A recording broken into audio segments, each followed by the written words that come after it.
takes a village to raise a child. And I think if people hadn't gone away from that, life would be better. Because the person didn't have to be anything to you. But everybody called everybody, older person, uncle this and aunt that. So you didn't even know that the person was not really anything to you. Until maybe when you're big, you know, you didn't know that. But so you were quite manageable. You can't get up and hear mama and the neighbor arguing over anything and be a listener. You can't listen. You had to move. You had to get away. Well, my mother, nobody was ever getting nothing because she was a piece to the dead. And you can't pass the neighbor the next day or the same day and don't say good morning or good afternoon. You couldn't pass because they would go back right away and you would get such a whipping. So don't play a big man or a big woman and take on what is not yours. You hear them with the argument, you have to get away. They didn't want you listening in.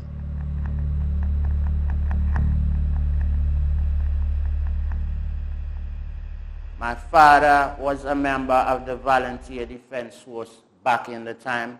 He brought the Defense Force to home. When he says, move from there and go there, by the time he point there, you better be there. Because he will help you with his hands to get there.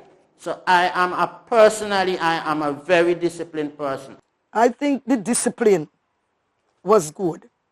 And I think that although there were the odd cases where you would hear people say that this person didn't care for their children because of rivalry, maybe when the kids were older in education, people genuinely looked out for one another. And they wanted to know that you do well in your schoolwork. Me remember one time one boy banged me off of school. And he come right there in this water shop, come buy peas. And me see he come down the hill. And me couldn't wait till he come down. And when we reached to him, me fire one thumb. And the peas knock out his hand. You know how much blow me get again? Remember the boy banged me off of school though. And me so glad me see and he in my territory. He come by Miss Walters. Goes to Miss Di, Garfield, box on my peas. Di can't buy peas much less we can pay for peas. You know, blow. When you are a child, you behave as such. When an elderly person speaks to you, you obey. And you know, it just keep on track. Parents just give satisfaction. No, for me one picnic road, I don't kind of things you hear. If you send for call the parents their school for the child or do something, they cost the teacher. How you could have cost one teacher before? Miss me can't believe people behave so at them time here. Going to school and be on spark. Cause a lot of them doctors you see are like Spire, the dentist and Dr. Christian, all them they go to school and come out of Chaco, all of them going to school. Because they was disciplined. Indeed, many accomplished and outstanding citizens in Antigua once attended the Green Bay School, but it was not corporal punishment only that contributed to their success. When you'd come home from school, you had to go to learn a trade. The boys went to learn carpentry, or they went to the tailor to learn tailoring. The girls, they went to learn to sew.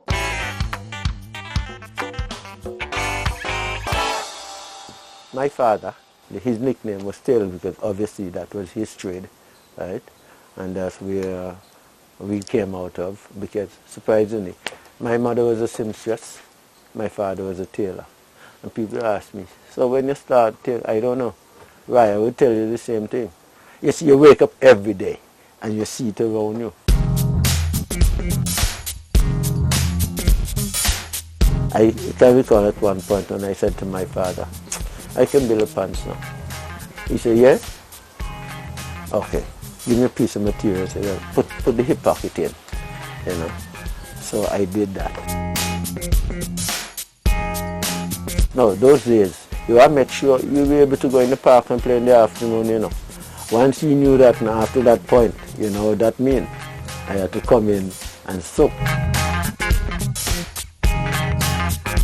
At one point, Uriah, he is there, and you see the other guys will come and sit and they step out there.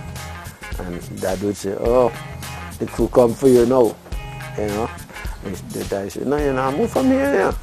So everybody sit out there until whenever he figured you would have completed what he wanted you to do, and then you could go. And that's how it goes.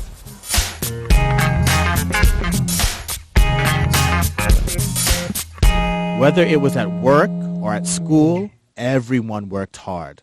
After a week at school, children looked forward to the weekend. Well, you looked forward to what we used to call long recess on a Friday, because Friday afternoons the school is closed very quickly, and then you have a time to go and play some cricket, football. And some of the people used to use that opportunity to leave school and go in between cooks and those places to get fruits and so on, and get cane. Maybe even you had to break somebody's canes or something. But there are people who were not involved in sports, or some would even leave the sports to go through to cooks and get your mango, your guava, your cane and whatever. Sometimes people run you out to the ground and so on, because you're not always welcome. Every Friday, we used to have Greene against Grey Farm stone firing. Every Friday afternoon. Now, what we used to do, if anything happened in the week, it's not gonna happen. You're not gonna get no reaction until Friday. So now, Friday now, you see, everybody hustle for get out, because you want to get by a stone heap, and you want to get by a stone heap because, you know, stone go through.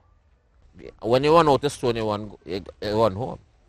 And there was a particular family that lived on the hilltop, the top of the hill from Greene School, that when they get involved in anything, they run up the hill. So they're up the top of the hill throwing down stones, and you have to try and throw stones uphill. And that was a regular thing. One day me forgot, and that a Friday. Go down by, I put on my shoes. Me only hear cow. Head boss. Run me have to run, go in the clinic now with blood to wash me down. You know what me tell my mother? I just throw golf in the wall, and when the golf come back, you have a cardboard for black it. Me tell them, the little boy for Miss Hunt throw the ball in the wall. Cause them they got all the thing now, because them they have the fire stone. Throw the stone in the golf in the wall, and me just a pass and catch me in my head. Cause me couldn't tell she what happened. Cause me till get blow. And so, it was in Gray's Greene that after a week of work and daily housekeeping, Saturdays were set aside for extra chores and as a big cleaning day, because cleanliness was highly prized.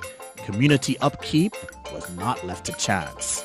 Those three houses that you see to the east of the clinic there, a sanitary inspector, nurse used to live in one, the sanitary inspector used to live in one. And he had the whole environment. Well, granted, it wasn't as big as it is now, but he go out every day. And you have to clean outside of your fence into the gutter. Because if you don't do that, you have your fence on paper with the government letterhead, stick on it. And you're not going to have to go tongue meet Mr. Attil to keep your place clean. So you keep your place clean. That's like now when everybody quarrel, and then throw down this and throw down that. And you know what you used to use? You either use the coconut broom, or you take they stick them out of the coconut frond and tie it up and make broom. And that was the job for the children then. Go pipe for water and sweep the yard. Sometimes they have to go all up by where the Adventist church is now, the Adventist school, to look the brooms up there. And you cut off the head and the tail and you tie them with a string. What? You clean up the yard, fire shine, you didn't have no rake. So you swept And you had to do that. We had outdoor toilet and bathroom, and you have to scrub them shine like whistle. Yes, you did things to keep the sanitation of the area clean, so you were always sweeping. You had to sweep your yard, and you had to, in the front, you had a little flower garden. We had a lot of flowers, and you would see it all along the way. That is one of the things I would always admire. Some people plant food, and you had to do your chores. Whatever you're given to do, you wouldn't want your parents, your mother in my case, to leave you to clean up and come home when the place is not sparkling, real clean and tidy. When it turn in, like this, the days become short and dark, well, you do some in the afternoon and you wake up early in the morning and do the rest. Your mother, when she came home, wanted to make sure that the capacities you have for water was full and ready for her to do her washing, her cooking, whatever she wanted to do. So you better get that done, on time before you get out to play.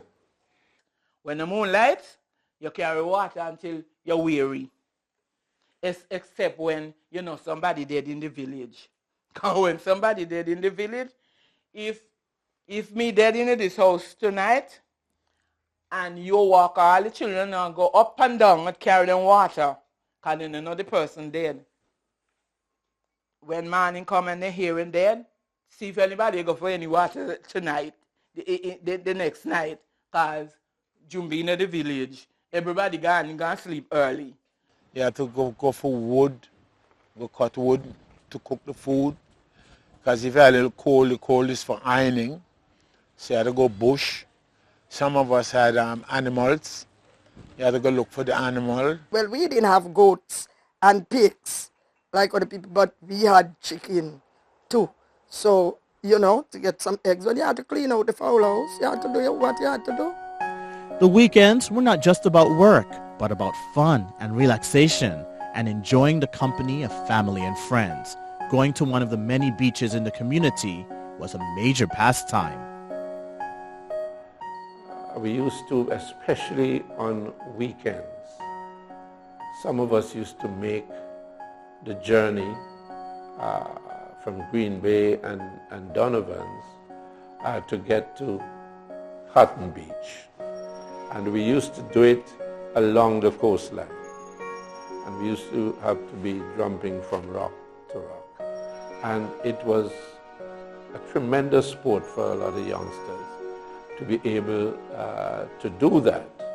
And you do that and you get to Side Hill, because in those days, it was thick bush and everything there.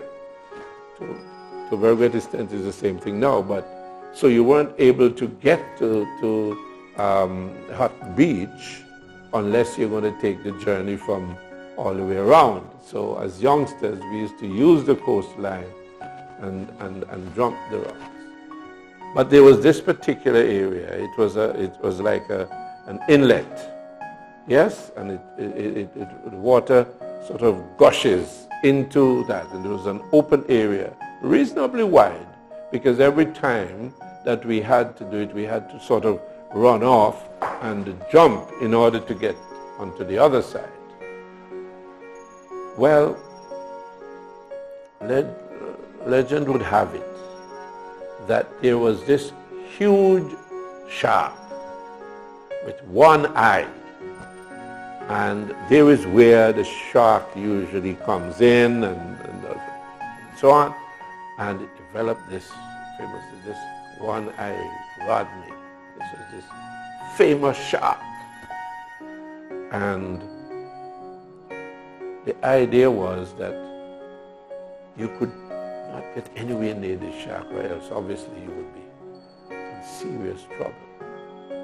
So we were always told that when we were going in that area, we have to be extremely careful, because you never know when one-eyed Rodney will appear. And we used to travel from Perry Bay to Five Island, around the rocks and the beach. Some guys swim, but some of us We will walk at the edges and look down on them, and we reach Five Island. You know, at one point, Green Bay had one of the finest beaches on the island. We had a beach right there in Green Bay Grace Farm. It was a lovely beach. I remember it quite well. And myself and all the youngsters, boys and girls, used to make our regular swimming trip to meet the Dominica fruit boats when they came in. And we used to swim out, and we used to get our share. And we ended up calling the mangoes hoggish, because what the people used to do, they used to throw overboard those that were a bit rotten or whatever the case might be. But for us, it was a great deal of fun, and we used to, grab these mangoes. We used to even have our fights in the water there, trying to get hold of these mangoes. My fun was the sea. That's why when I was a little boy, from say about 12 until I was about 35, I mastered the sea. I swim from Hatton to Fort, non-stop. I can't stop because I can't stand up in the water. Water too deep. And that was my hobby. See. While it was deep enough, say about 15 feet deep, going to from Hatton to Fort.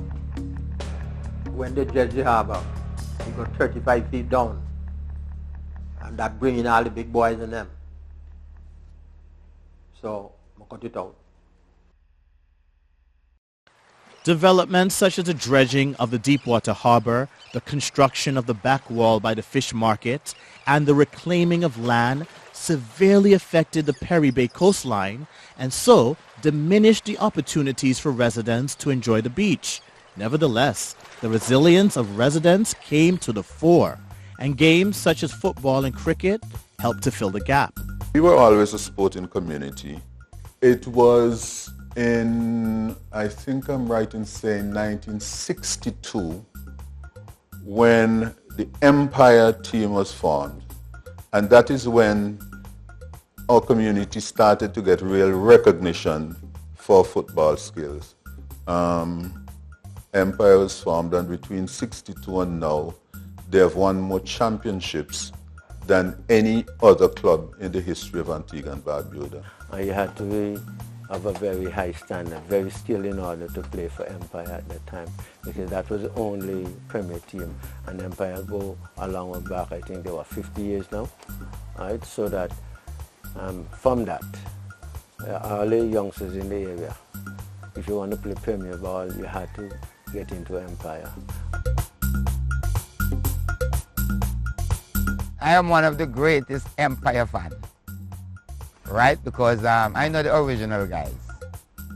Claude, Jerome Tittle, Pomeroy Tittle, Dexter Warner, Mars and Monkey Boots, the Challenger, Scout, Ford, Robert, Micah, Ditt, Wayne, a little boy we call Boseman, Carver Brown also playing. Hey, a robust fella, Goalkeepers, we had a fella named Farnes. We had Turtle, Joseph. Empire team always had a good goalkeeper. We have people like Whiskey Roy and Ferris and Ditt Lake, Money Lake. They're brothers to Case. If I'm going to call hundreds of people who were just classy players, who has not only played for Empire but went on to play for the national team and so on. At one point, Empire had 9 individuals at one time on the national team, on the field at one time. The best player we've produced is a fellow by the name of Case, Keithley Shepherd. I mean, this guy is phenomenal. He is a class player. He could do things with ball that most people couldn't do. He was a great goal scorer. He could play in the defense. He could goalkeep if he had to. He was anything that had a ball. Case could play. We had people like Veron Edwards, skillful player, and his son after him became a skillful player as well, Epilos. The Empire Sports Club was the Greene community. I mean, everything centered around the success or failure of that sports club, especially in the field of football.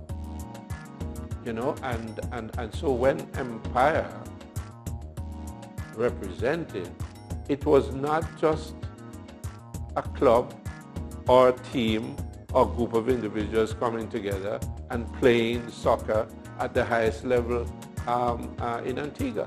It was much more than that.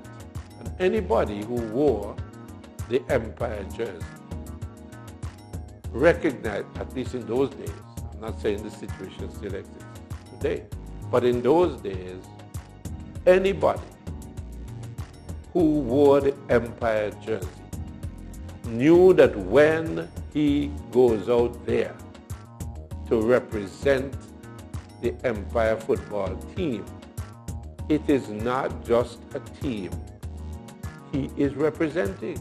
He is representing an entire community. And that had to be in his psyche. When we leave Christian Street corner, that's DC corner, and going up to Recreation Ground, we going up there with a different mentality in football. You know, those footballers never have to carry their own boots.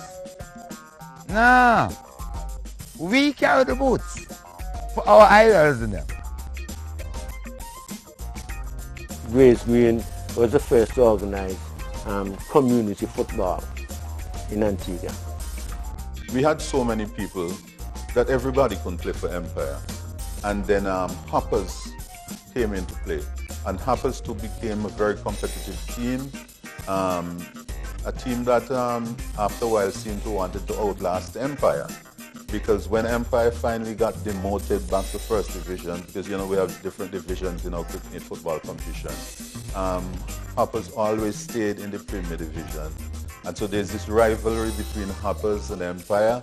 And the thing Empire have against Hoppers or about Hoppers is that Hoppers never won a cup. And you know, Empire won more cups than anybody else. Then you had Lion Hill and Five Islands. Five Islands also had a Premier Division team, which was well known for the amount of competitions they won as well. They came up there and drive fear into the hearts of a lot of the big teams, including Empire. I can recall on Sundays, Empire will choose to decide, well, look, we're going down to play Hoppers or bring Hoppers up this Sunday. We're going Five Islands, you know, or bring Lion Hill down and that kind of thing. So Empire, in essence, is the grandfather of football in this area. And so from our community, from Graystown, Grey Hill, Greenway, Five Islands, all around, we had teams that were dominating football in Antigua and Barbuda. Again, we had a lot of good cricketers. The big thing though is that most of the people who played football are the same people who played cricket. We had Hilton Phillip, who was well known as one of the famous batsmen in the Leeward Islands, and maybe Winwood Leeward. Veron was a class player. He got mentioned at the highest level. We have Richie Richardson from Five Islands, who went on to captain the West Indies team. When I was very, very young, we had a cricket team that was very, very good. A hardball team. And I can recall players like Richard Richardson, my cousin, Joy, and his brothers, Goldman, Henley, Duncan, and Everton, who were all very, very, very good cricketers. And I used to watch them a lot, and I learned a lot from him. Even Warrell as well, another cousin, he was a fast bowler. They were all very good cricketers. They all were part of the team. And I was told that even before that, an Antiguan team, select team, the Five Island team was so strong was selected to come and play against Five Island team in Five Islands. And I think my father played and a few others, and my uncles, and they beat them.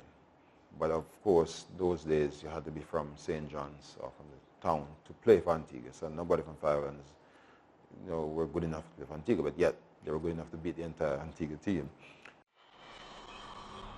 We used to play cricket everywhere, any and everywhere in the streets. Those days there weren't many cars, so we could play in the street. It's like Saturday mornings, we'll be out King George early, playing one tip out of man.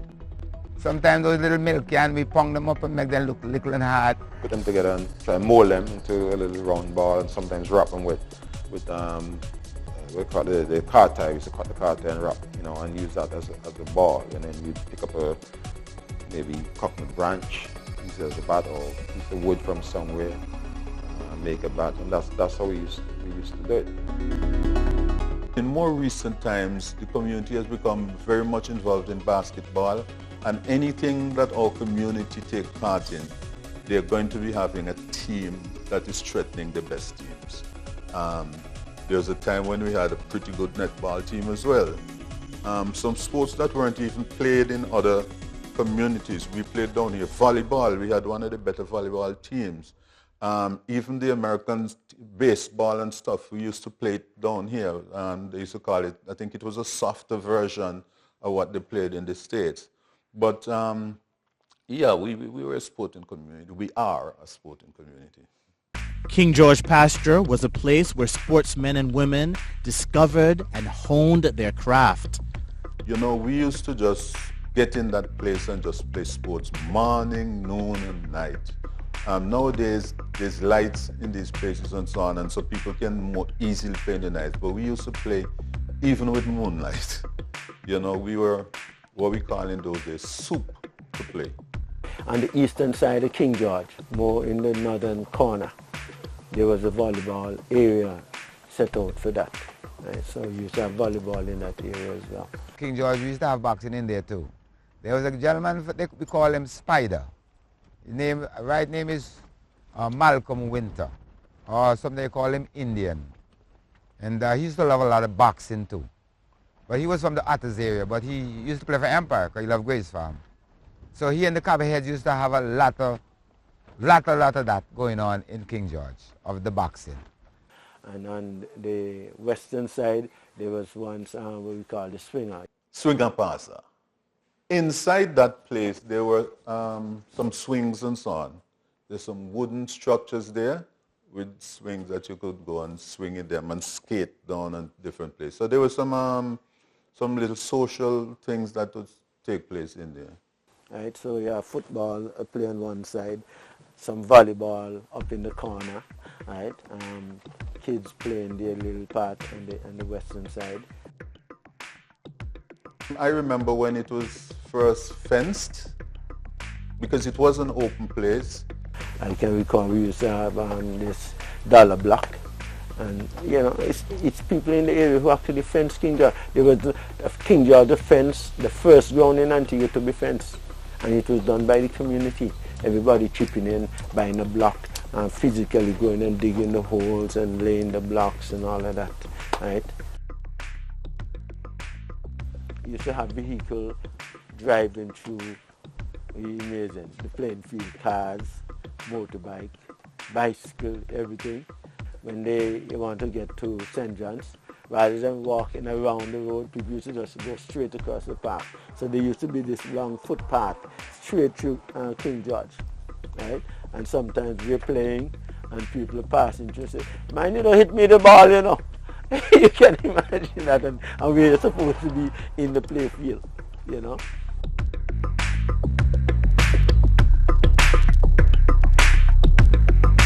From the mud rose the formidable Red Army and Starlift steel bands, which later gave rise to the indomitable and superlative Halcyon Steel Orchestra, a strong force within the industry today.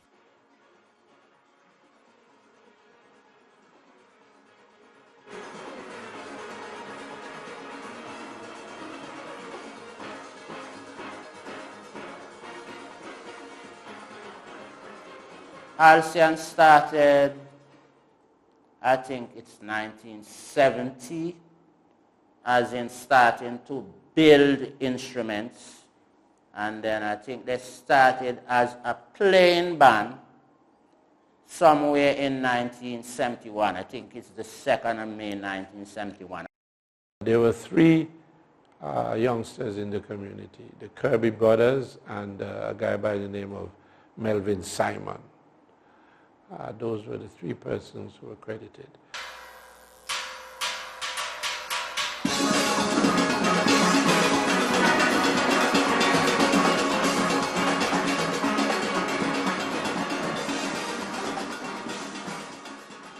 Halcyon entered the first panorama, I think it's 1972. I started to play in Halcyon in 1976, just as a drummer. Then I ended up being the captain of the band at the age of 19. I became the captain of Halcyon, and you can say up to this point that I am the most successful arranger in winning panoramas here. I have 8 panoramas. I am the only arranger that has 4 panoramas in a row. 92, 93, 94, 95, straight. I will not be there forever. At some point in time, I have to say, call it a day. That I know when I leave, there will be people within the group being able to carry. That's my satisfaction.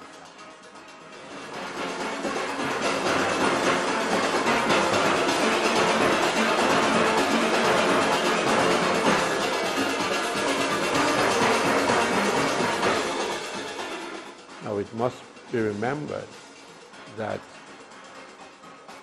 there were steel bands that predated the creation of Halcyon Steel Band. You had Red Arm. There was another band, I can't remember the name of it, but these bands, steel bands, predated that. And of course, we had a whole thing with iron bands, we started with the iron bands as well. Of course, the rivalry between Point and Grace Farm with iron bands and, all sorts of other things. There is a thing about Halcyon, probably not even Halcyon, but Grace Farm people. At that point in time in life, we were a very aggressive, proud people. Because they would say, everything bad comes from Grace Farm. So at that time, Halcyon was the band to show them, yeah, everything bad comes from Grace Farm. Well, the baddest band comes from Grace Farm. Take this. Beat me. I don't think we have that kind of temperament no more in this time. Because you have what? Halcyon, Empire. Empire was dominating the football world in this country. Halcyon was dominating the pan world in this country. From where? Grace Farm. It is from the mud that prolific talent of the likes of Barry Harvey, Paul King Obstinate Richards, Latumba, Star Black, and Willie Wawa emerged. What you say? Bloody way, the man coming down. Wearing a long winter coat all around me tongue. In a high way when I'm on daily done. The animal king I'm meeting. I'm meeting to elect a king. We have no lions in Antigua, so the donkey bound to win. They say all the birds, let them have their way, but first they want to hear what the donkey got to say. The donkey go tail on his back, spin around, poop and start to rock. Yo, yo, yo, yo, yo, give the donkey rain. Yo, yo, yo, yo, yo, let business pick up again. Sons of the soil, they also brought fame. Proudly reclaim our true hero's name. Hey! During the evenings, people also found activities to keep themselves occupied. Fairy tales, Nancy stories, and popular ghost stories implanted fear into many children when told close to bedtime. And I used to have a wicked grandmother. She and all, she cousin and all, she big children and sit down and they talk them story. And then when they done the talk now, them get thirsty. Then they know they want for you to go shop, go buy sweet drinks and ice. Hi. Following a week of work, school, and entertainment, it was time to retire and get a good night's sleep on Saturday evenings in order to be fresh and ready to go to church on Sunday. You were in bed early. You know, my mother never made jokes with that. We couldn't be out too late in the nights. And in the night, coming in, you have to wash your foot. You can't go in the bedding. In them days, it's not bed. We had bedding.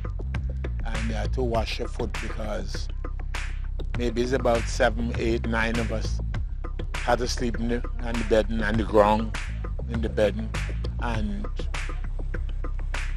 you try and get in there as clean as possible.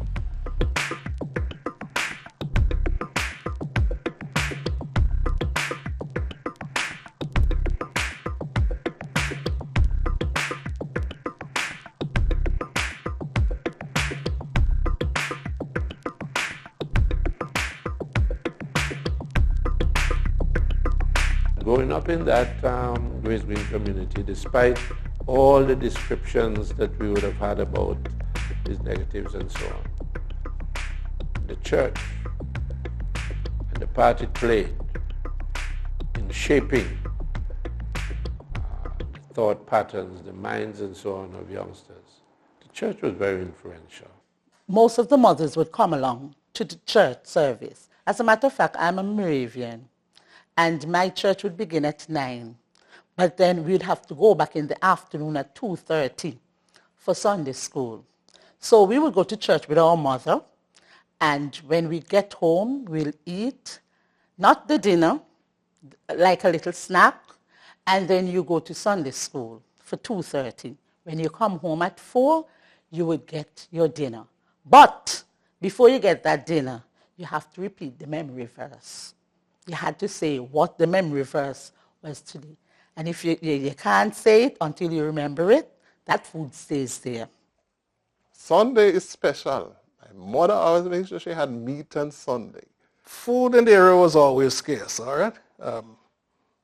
Poverty had its way with the populace. I was comfortable with the little we have. We was a poor family, which we make out with what we have. Because our parents always say, make out and God nobody where they have. If I don't have nothing to eat today, I don't have nothing to eat today. One time, we went home and she said, oh, today's wind pie. And the same man with the baker shop just beside us, beside the man with the baker shop. So I go and tell him, because the first time he hear about pie.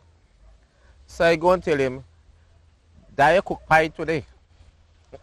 So he say, what kind of pie? I tell him, she say, today is wind pie day. So I didn't realize that nothing there for eat.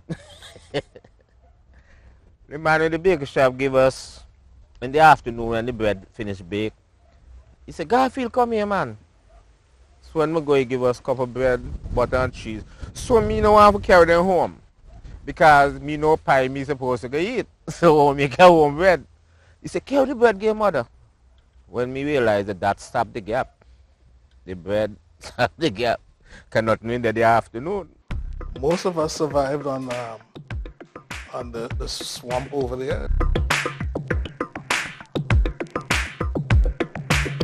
That swamp was replaced by the big gutter. But all there was swamp going right down to the sea. And the fish it was like a mangrove. It was a breeding ground for fish and things like that. All the sea creatures used to be inside there. You had shaligo, you had all kinds of things, shrimp. Up to so much so that up to now I can't even eat shrimp. There's so much shrimp in my system up to now. fish was cheap in those days. Get a lot of fish, and occasionally we'd have the salt fish and the other things, but we ate a lot of fish. In those days, you didn't have lingfish. The earlier days, no lingfish, it was saltfish. But after a while, lingfish came on the scene. They had something called pickled herring. You had shad. You also had red herring. There's a small fish, something like the pond fish. But it's not the pond, it was called bottom bow. And we used to get those, fry them dry. And then there was a lot of birds, snipe. I don't know if you ever heard of the hunting of snipe. That's a bird, and those are pretty sweet too when you try to fry them dry. And then there were a number of baker shops in the area. So we used to thrive on bread and bird and bread and fried fish most of the times. And that was how life was then. If a neighbor kill a pig, you get some pork. The country's dump was right to the east of this village. And that's why we had so much pigs in Green Bay, because the passer pond, that dump, a lot of pigs used to feed in that dump. And after a while, they strayed in the village. So at one time, we had a lot of pigs in this village. And yam pig as a want. Yam hog. As a matter of fact, there was an old gentleman, he started to put himself in charge of the dump called Mr. Weston. And then he would really stay around, but still people would get what they want from the dump. Because, you know, the Americans used to have a lot of food and so on. So as soon as these trucks came from the base down to that dump, the villagers would flock there and see what they could get. Fowl was important because Sunday dinner, they might kill a fowl during a catnip, and now I'm big, I just wonder how that one fowl does feed so much people. I just always wanted that, and you know, going to Kentucky, you'd have 2 chicken wings, 2 chicken legs, me one. But in them days, that's a whole family. But the chicken was dove down. That was done especially with the white potatoes and so. The old people, the folk had a fling in cooking that yard fowl. They start to cook that from Saturday afternoon. You don't kill it, you clean it up and so on and everything, and season it up. And you put it on the coal pot in the yard, and then it starts to dove down until Sunday. Dove down. You throw a little water all the time, cover it tight, and dove half cooked. Dove. Well, rice was eaten a lot in those days. That when rice went scarce, it would be like the end of the world. Rice and peas. Well, the pigeon peas. Pigeon peas, yes. The pigeon peas is the peas that turn your rice purple, right? That's the black-eyed peas. Sometimes we just get dried peas from Barbuda, a white bean. Okay, sometimes, because we had quite a few Barbudans in the village. So we had that. I suppose because too, rice was the food that they would say will swell and serve a lot, and people had a lot of children then, so they loved to cook rice so that, you know, it was more economical for them. Because the community was together. You might go by your friend and get something for eat. Before time they have a lady named Ines and Miss Rhoda. Well, me know them a cook. So me cook. If nothing home this side, me go over by them. Because the pot have come off. So we enjoy that. We was a poor family. Come out very poor. And we happy that we reached this far. Such were the lives of the people from the Grays Greene community back then, and Antiguan history has shown that their experience wasn't unique to them. The entire island was impoverished, yet this didn't stop one community from labeling the other. Growing up You see here mockery of people from the country. You see here mockery where you hear some people pass and, as you would say, drop off but by the bus station. Home with that cold country, boo, boo, boo, that sort of stuff. Let's say after about the late 60s, there wasn't any difference, because the same person from the country is the same person that you go to work in the hotel with. Then came West Indies Island, the scene.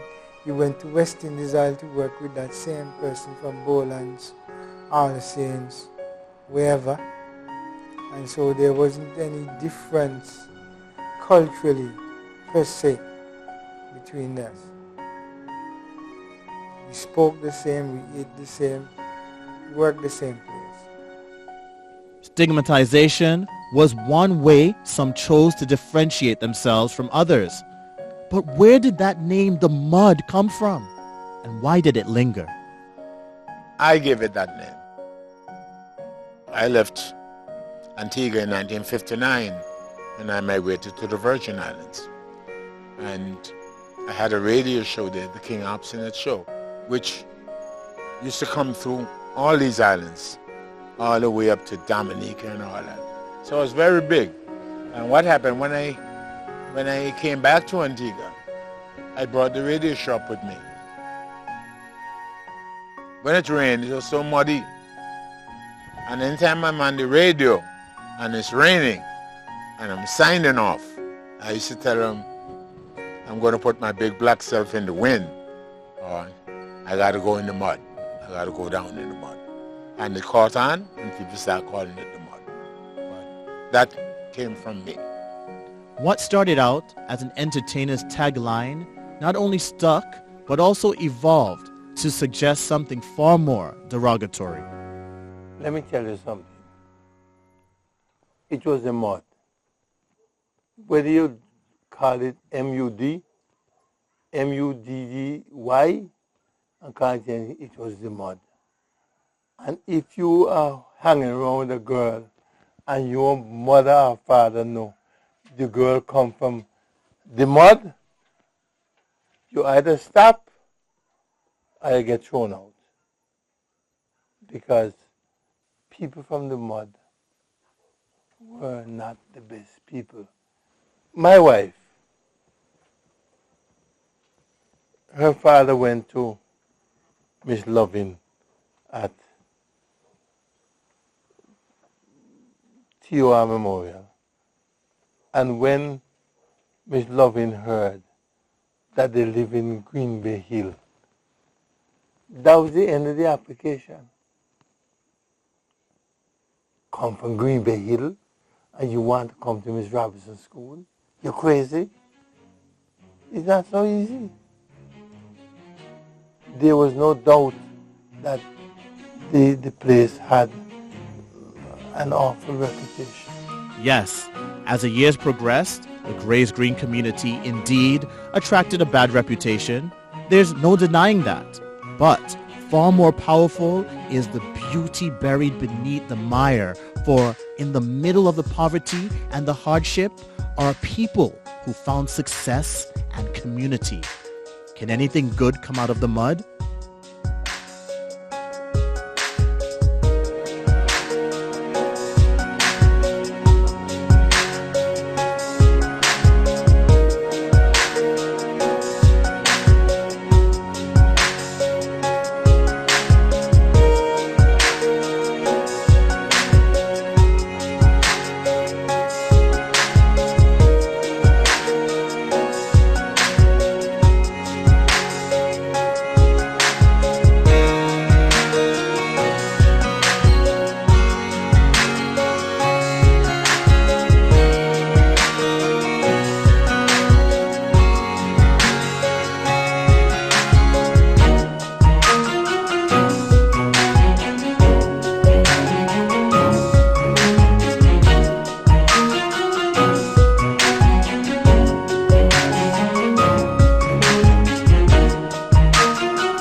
yes, over the years, through education, hard work, and ingenuity, as a community, they have survived. Together, they laughed, shared, lived, and found a way to thrive despite their difficult circumstances. As a community, they have survived. They have risen like a phoenix from the ashes. As proud people, they can stand head and shoulders with the rest. And they have shown that there's no mountain too hard to climb. Truly, it is not where one starts, but it is where one ends. Such is the value to be found in Grace Greene. That and their life experiences, which have filled them with wisdom that must be passed down to succeeding generations. They may not all be relevant in this day and age. At the same time, however, I think that one of the issues that we face is that we have moved away totally from some of those basic things, some of those intrinsic values that shaped the community and would have influenced significantly the upbringing of the youngsters then. And it is my humble view that some of those things, we have to find a way of bringing them back into our scheme of things. So I hope that somewhere in the future that the situation as we see it now will change and return to us being proud people of Grace Army, because right now we have Grace Armians shooting, stealing, doing all kind of things against the law, and tell you, because I come from Grace Army, I do that. What is that telling you? That is telling you nothing. We need more people in the community to be responsible for the youths that are coming up and get them to go in the right direction. Yes, the children today, I think they are at an advantage to us because there are so many things out there to make them better citizens. But it has to begin with them. They have got a mind. They have got to have this mind to be somebody. And the trend today, I notice, is to follow the crowd. So it begins with them. Knowledge is definitely power. And you have to strive. It's not going to be easy. It's a sacrifice, you know. You have to strive to acquire knowledge. They must put out on Queen show. You have to have 5 CXC. 5, you have to have maths and English. You remember people going and even have 1. So you see the difference when we try to say. So if you have to go back to school, go. We're a poor community. And there are 2 vehicles I know of that take you out of poverty. And it's education and sports.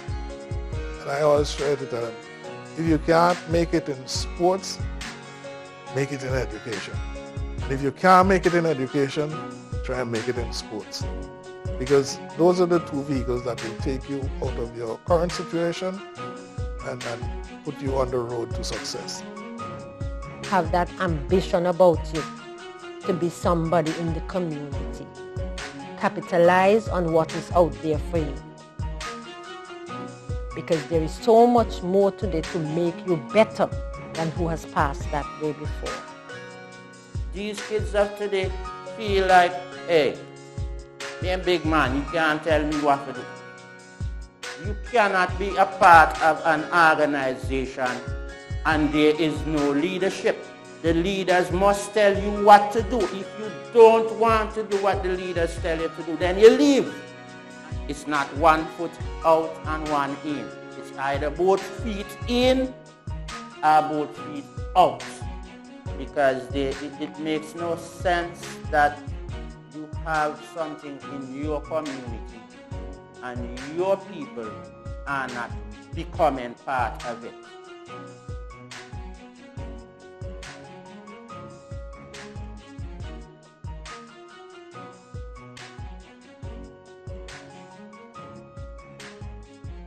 From sinking sand, he lifted me. With tender hand, he lifted me.